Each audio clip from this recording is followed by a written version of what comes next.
Navlogs. These things suck. I absolutely hate these things. You know why? Because it's a lot of math, it's a lot complicated, and why do we even need to do these if we have ForeFlight? Well, maybe these things can save your ass one day. So, let's learn how to do one in case you get lost. Screw these damn things, I hate them so much. What is a navlog?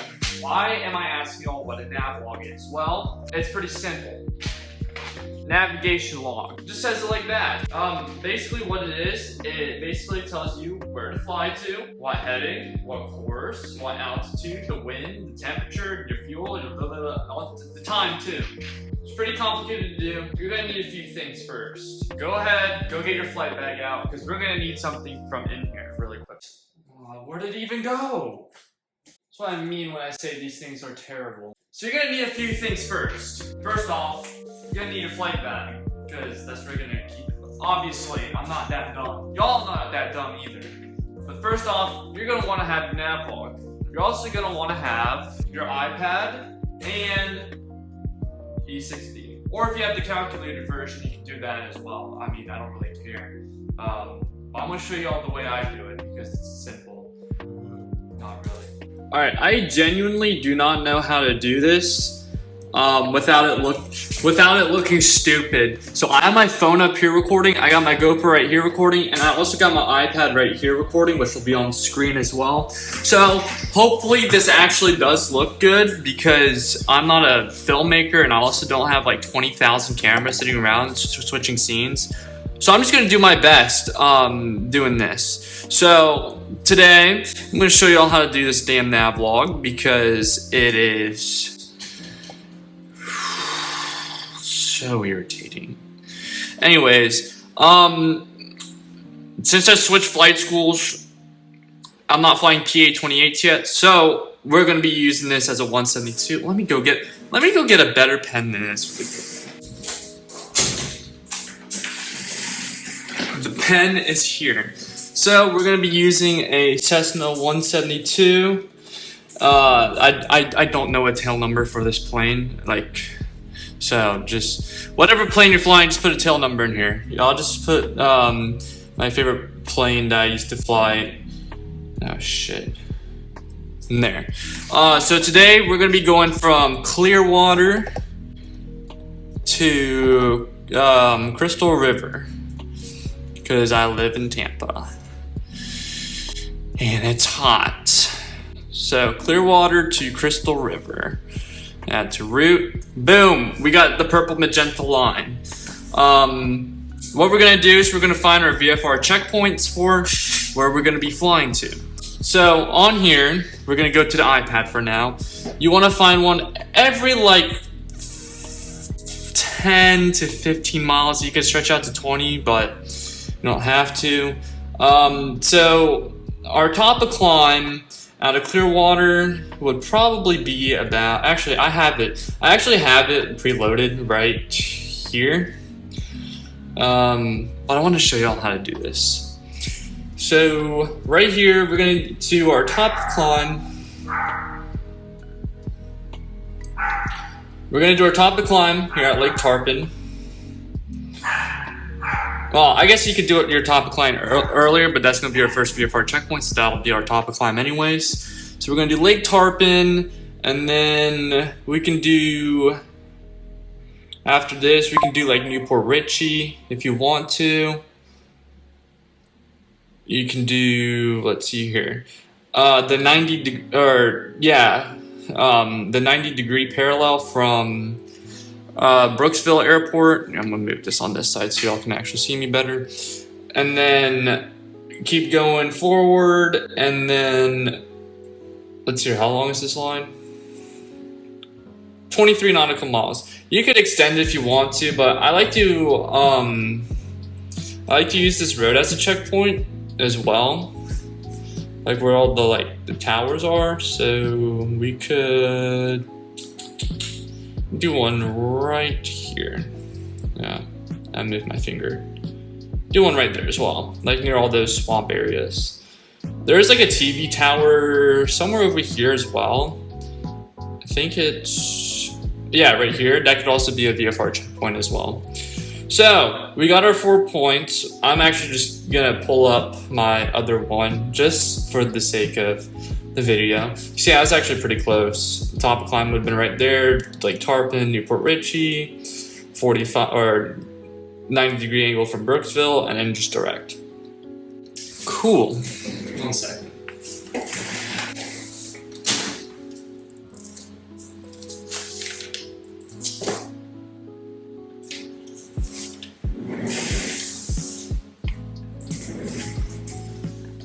Totally not cheating with another navlog. That's also another thing. Watch this video, and then when you get the navlog done, just keep it and remember it, or not even remember it, just like keep it. So we're gonna do our starting airport, which is Clearwater, then our top of climb, which is gonna be TOC, then Lake Tarpon, and then Newport Richey, and then 90 degrees from Brooksville, and then top of descent, and then at the airport we would arrive. So our cruising altitude today is going to be 2,500 feet. We're gonna fly at 100 knots true airspeed at 6.6 gallons per hour with an RPM setting of 2,300 RPMs with 38 gallons of fuel on board. Sounded like a lot. Let me go over it. Cruising altitude, we chose 2,500 because it's under 3,000. Since we're flying above the Bravo shelf for almost half the flight, we don't want to get a Bravo clearance, especially since we're students, not private pilots yet.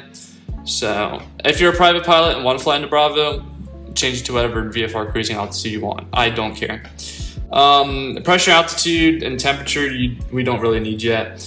But it will play a role yet. It will play a role soon. Okay. First up, we're gonna want to let's do our airport ATIS advisories, especially if we haven't been there yet. So Clearwater right now, we got our winds. Winds are calm. Altimeter's 297. Approach. No, we wouldn't even need approach. That's for instrument. Runway. Doesn't matter. You can just do like the winds when you get there. ATIS code. We don't have an ATIS. Ceilings is clear below 12,000. You don't really need to do this if you have ForeFlight and just check it or just listen. But what's important is these airport frequencies, especially if you go to an airport that you haven't been at before. So Clearwater is 123.0, and then 119.225, and then Crystal River. I don't fly here a lot, so I gotta check. It's 122.72, and their AWOS is 118.325. Cool. Got our frequencies in. Now we can do the hard part, which is not really the hard part, but good trick. So I heard this from not from my old flight instructor, but from a flight instructor at my old school, where ForeFlight would like to calculate winds into here. So what you want to do is go on to date and just pick like a date so far into the future where like it gives you that warning where it says wind forecast unavailable. That's what we want. Since winds are calm, we're going to pick up the winds aloft chart here in a second, but we want to start filling some things out, like our course and our altitude. So our altitude is going to be 2,500, and we're going to put the arrow meaning that we're climbing to 2,500. We're also going to be going in a straight line of 010 the whole time.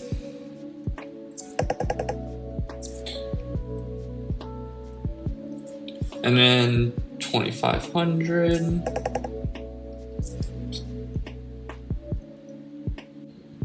And then for this last one, you want to put the traffic pattern altitude. Usually it's 1,000 feet AGL, but we'll check it just to make sure. It's always a good idea to check.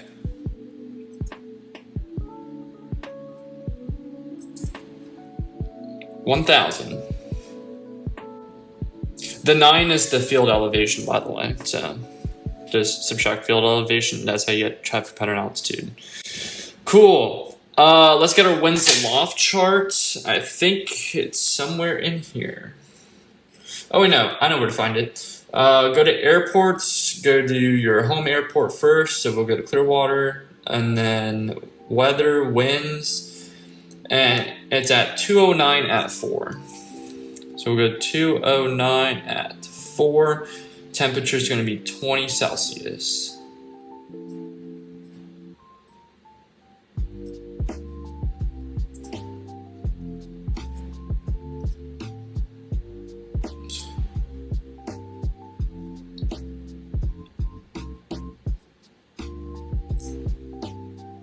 Oh wait, whoops.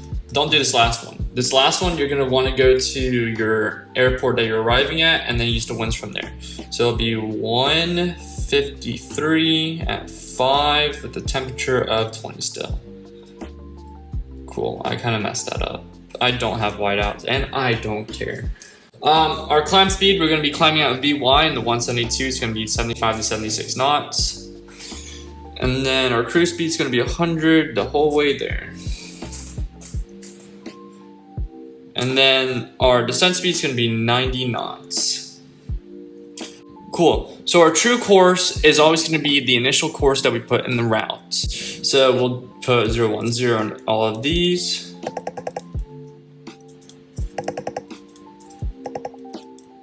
Cool. Now we got to find our wind correction angle. So how are you going to find your wind correction angle? So you want to pull up your E6B now. This little slide wheel pain in the ass thing. I'm gonna go grab a pencil as well. There we go.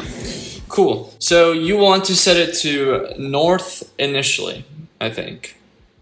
No, directions are up here. I'm slow. Set wind direction under true index. So we're going 209. 209. Let's slide this down. So it's 209 at 4, right? Yeah. So we'll go 1, 2, 3, 4. 209 at 4 knots. Oh no, each one of these bars is actually 2, so it actually be right here. All right, and then our true course is going to be 010, so we're going to slide this to 010.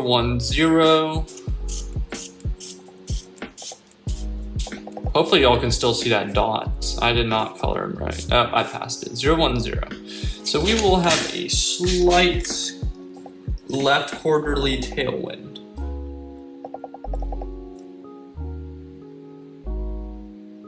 Okay, so we'll have a slight quarterly tailwind, and it's about a 2 degree, I think, correction. Let me do this again really quickly, actually, because this looks awful. All right, set wind direction under true index. Okay, the wind direction is 209. All right, 209. These erasers are awful on mechanical pencils. Use a regular number 2 pencil when you do this because these pencils are awful. And then at 4 knots, then you want to slide this to 010.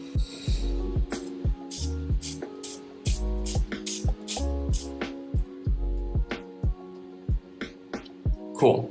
So our wind correction angle is going to be about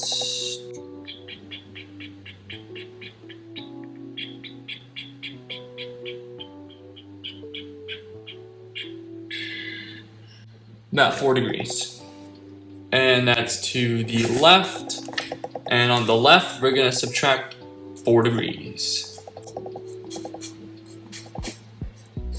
Also, keep this dot for... Oh, see it. Keep this dot for later on the E6 beam because you will need it later. Cool. After we got that, we're going to go to true heading. which is the east and west variation.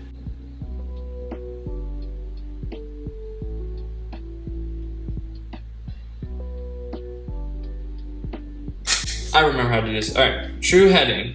So we're going to want to find an isogonic line right here. So 6 west. So since it's west, we're going to be adding 6, and then you're going to add it under magnetic heading. So it'd be 0, 1, 2, 0, 1, 2, 0, 1, 2, 0, 1, 2, 0, 1, 2, 0, 1, 2. Cool. Now you want to get your magnetic heading. No, we just got our magnetic heading. We just got our true heading as well. Yeah. So you want to get your course heading now, which this is going to come from your compass deviation. Since I don't have a compass deviation placard, I can't really do it, so I'm just going to use 0 for all of it. So we're going to do 0, 1, 2. I'm just going to put 12 for all these. Cool. That's where we get the headings part about it. Now what you want to do is you want to get your distance as well. The entire flight's going to be 54 nautical miles. So what you're going to want to do is each of these checkpoints, you just want to tap on it, and you're going to get how many miles it is. So you're going to get 6 for this one. This next one's going to be only 4. Then it'll be 7. And then this one will be 15. And then 18. And then our top of descent is like right around here. So it'll be 4.5. Cool. Now we're going to want to pull out a calculator. For y'all that know me in real life, I know this bar looks stupid right here, but for y'all that know me in real life, please tell Autumn to stop stealing my shit. Alright, well I guess my math skills are coming into play today. So, 54 minus 6, we're going to have 48 miles remaining. Then minus 4, 44. Minus 7, 37. Minus 15, 22. Minus 18, 4. And then 4.50. I don't know. That's what's on this navlog. This is what I'm copying right now. But whatever. Ground speed. To calculate ground speed, we're gonna bring back the E6B out, and we're going to go to.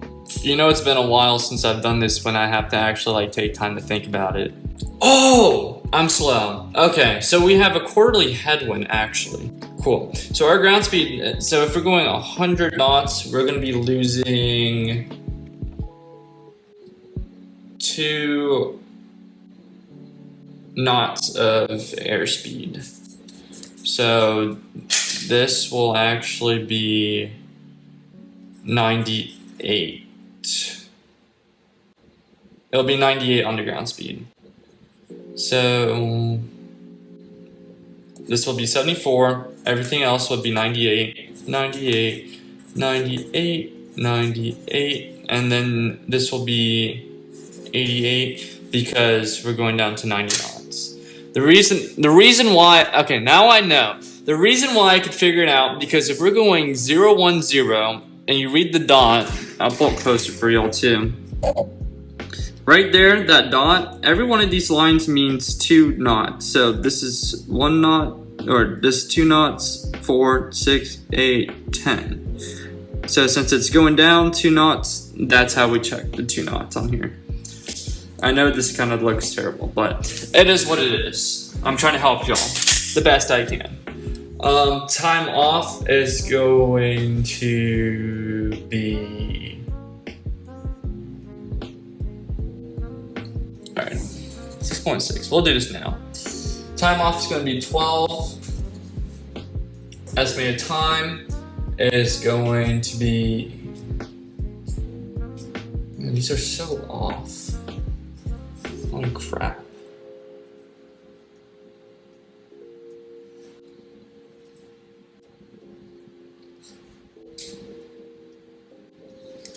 I don't even remember. Oh, no, I remember how to calculate this. So now you're going to flip the E6B over. I hate saying E6B. You're going to go to 100 knots right here. No, this is 100 knots. Yeah, outside is distance, inside is time. So you're going to go 100 knots, and our first distance is going to be 6. So we're going to go 1, 2, 3, 4, 5, 6, which would be saying, right, 6 nautical miles. So it'd be about, let's hear, every one of these is minutes. 1, 2, 3, 4, 5, 6 would be about 4 minutes. Oh wait, no, our airspeed is actually 76. Okay. 71, 2, 3, 4, 5, 6. 76, then on here, I'm gonna count. All right, yeah, 76. 1, 2, 3, 4, 5, 6, which gives us 1, 2, 3, 4, 5 minutes. So I'm editing the video, and I'm realizing a lot that there's a lot of my hair in the video, like right here. So I apologize about that. If you guys want me to remake it, let me know and I will. I'll do like a part 2 and do like a different place, or if it's like fine, like just let me know. But I do apologize. I did not think it was that bad. I set up the camera on the tripod like really fast, and I did not think my hair was gonna get in the video that much. So I'll do better next time. Yeah, we'll say about 5 minutes. That sounds about right. Then we're gonna go to 800 knots, and then it'll be 4. So it'll be 1, 2, 3, 4, which will be about 3.5, 2.7 minutes. I'll just say 3 minutes. And then the next one's gonna be like 5 miles. No, the next one's gonna be 7 miles. So 5, 6, 7. So that'll be about 1, 2, 3, 4, 5 minutes again. I'm also rounding with this, so it's not gonna be accurate. Then 15, 10, 11, 12, 13, 14, 15, right here. It's gonna be about 9 minutes per se. Yeah, 9 minutes sounds right. So 9 minutes right here. Then the next one's gonna be 18. So we'll just go to 20 and then go 1, 2. So it'll be about 10 minutes to 11 minutes. So I'll just say 11 minutes.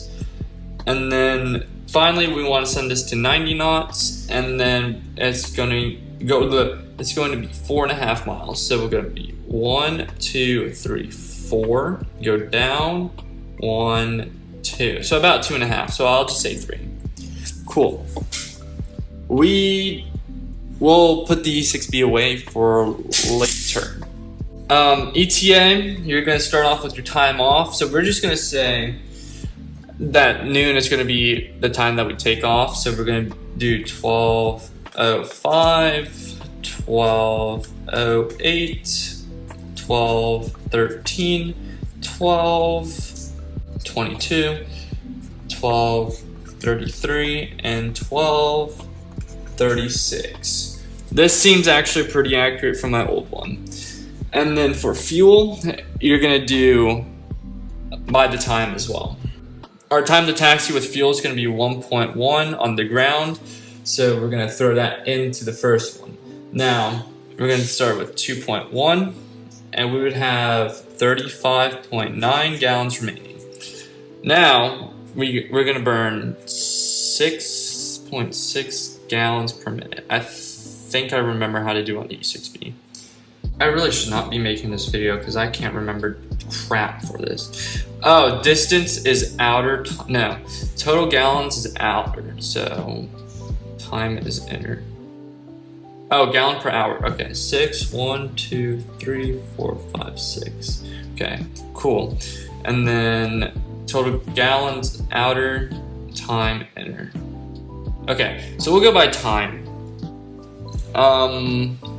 Alright, so top of climb is going to be about 3 minutes. So 1, 2, 3. This will be about 0.3. Also, the top of these are gallons, inside's time. So it'll be 0.3. Then the next one is gonna be almost 5 minutes. So we'll just say right here, which is about 0.5. And then the next one is gonna be 15 minutes. So 10, 11, 12, 13, 14, 15. Down here. 1, 2, 3, 4, 5, 6, 7, 8, 9, 10, 11, 12, 13, 14. You know, I'm slow. I'm supposed to be starting from this 10. It's fine. It's the same anyways. So it'll be 15 miles. How much time is that? 10 minutes. So from here, we're gonna go 10 minutes. 1, 2, 3, 4, 5, 6, 7, 8, 9, 10. So this will be 1.2. Oh wait, no, on here is 9 minutes actually. Whoops. So, damn it. 1, 2, 3, 4, 5, 6, 7, 8, 9. Okay, so it's still about like 1 gallon. 11 minutes. We'll go from 10, 11 up here. So that's about 1.2 gallons. And then 3 minutes. So 1, 2, 3. That would be about 0.3, 0.4. We'll just say 0.4. Cool. Add it up. 35.9 is 35.6, 35.1, 34, 32.8, and 32.4.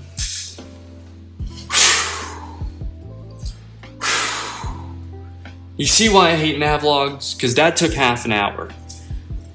Alright, totals 54, 38, and 33.4. Down here, you know what? I'll do this actually correct. Hold up. 36, and then it's here. 32.4. My pain and suffering. This is my pain and suffering. Well, that's how you do a navlog. It's not gonna be totally accurate, but y'all get the idea.